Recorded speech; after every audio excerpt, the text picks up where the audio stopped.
Howdy, this is Fred, and we are home again. And today we are coming to you from the site of the former McClendon Hospital. You say you've never heard of McClendon Hospital. Well, longtime residents of Atlanta, especially in the Black community, are probably familiar with McClendon Hospital because it was specifically opened to serve the Black community of Atlanta. We're going to talk about that for a little bit. We'll talk about the doctor who founded the hospital, as well as my special connection to that doctor. Now, McClendon Hospital was built between 1945 and 1946. It originally comprised of 3 buildings that ran along Sharon Street, which is here. We're here in the Mosley Park area, Hunter Hills, Mosley Park neighborhood of Atlanta. There were 3 buildings that originally composed the hospital. Right now, only one of those buildings remains standing, and it is located at the corner of Bernard and Chickamauga Street here in this neighborhood. We're about to walk by the back side of it right now, so you'll get a little bit of a look at what the condition that it is in right now. Let's see if we can step out a little bit. And let's try not to get hit by the car.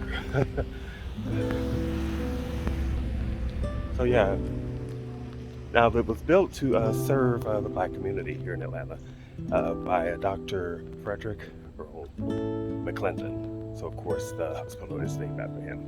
We're going to talk a little bit about the history of Dr. McClendon himself.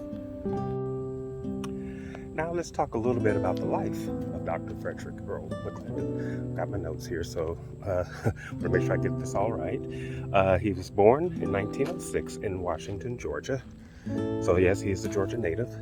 He's a graduate of Morehouse College, and he received his medical certification from Harry College in Nashville, Tennessee. He served in World War II, so he is a World War II vet. And he also served as a medical examiner for the United States Army. And again, I said he opened the hospital in 1945, 46, right? Depending on the information that you read, it's both years are given. And he passed away in 1981 at the age of 75.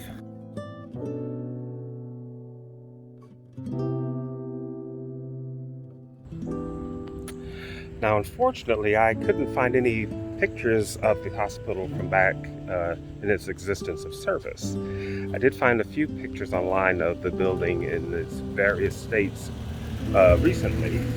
I did see that it had been repainted and put on the market, so the property is up for sale now. Hopefully, if it is purchased, someone will do the right thing. Perhaps make it some kind of a community place or a museum to honor the history of the hospital. At the very least, we should get a marker here stating it, because it's a very important part of Atlanta history.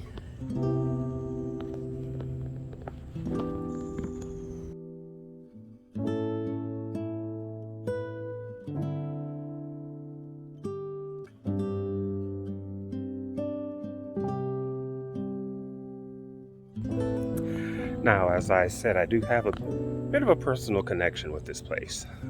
I was actually born in McClendon Hospital. Several members of my family were either born or received medical treatment from this facility back in the day. And not only that, like I said, the founder, his name is Frederick Earl McClendon. So my parents actually named me after Dr. McClendon.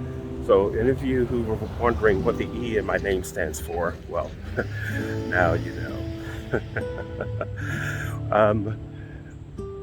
The building looks like it's in decent shape. I would really be curious to see what it looks like on the inside.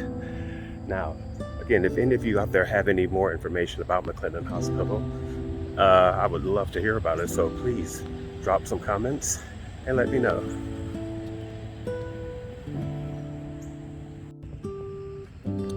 Now, before we close things out, I want to let you know that I did place a couple of links in the description of this video that you might want to check out.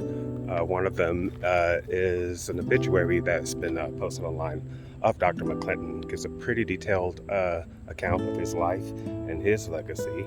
And also, there's an archived article from the Atlanta Journal and Constitution, which talks about Dr. McClendon and opening the hospital and the reasons why he did so.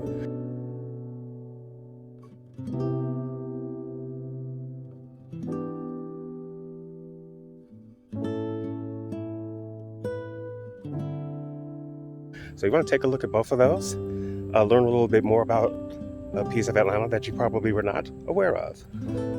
For now, this is Fred.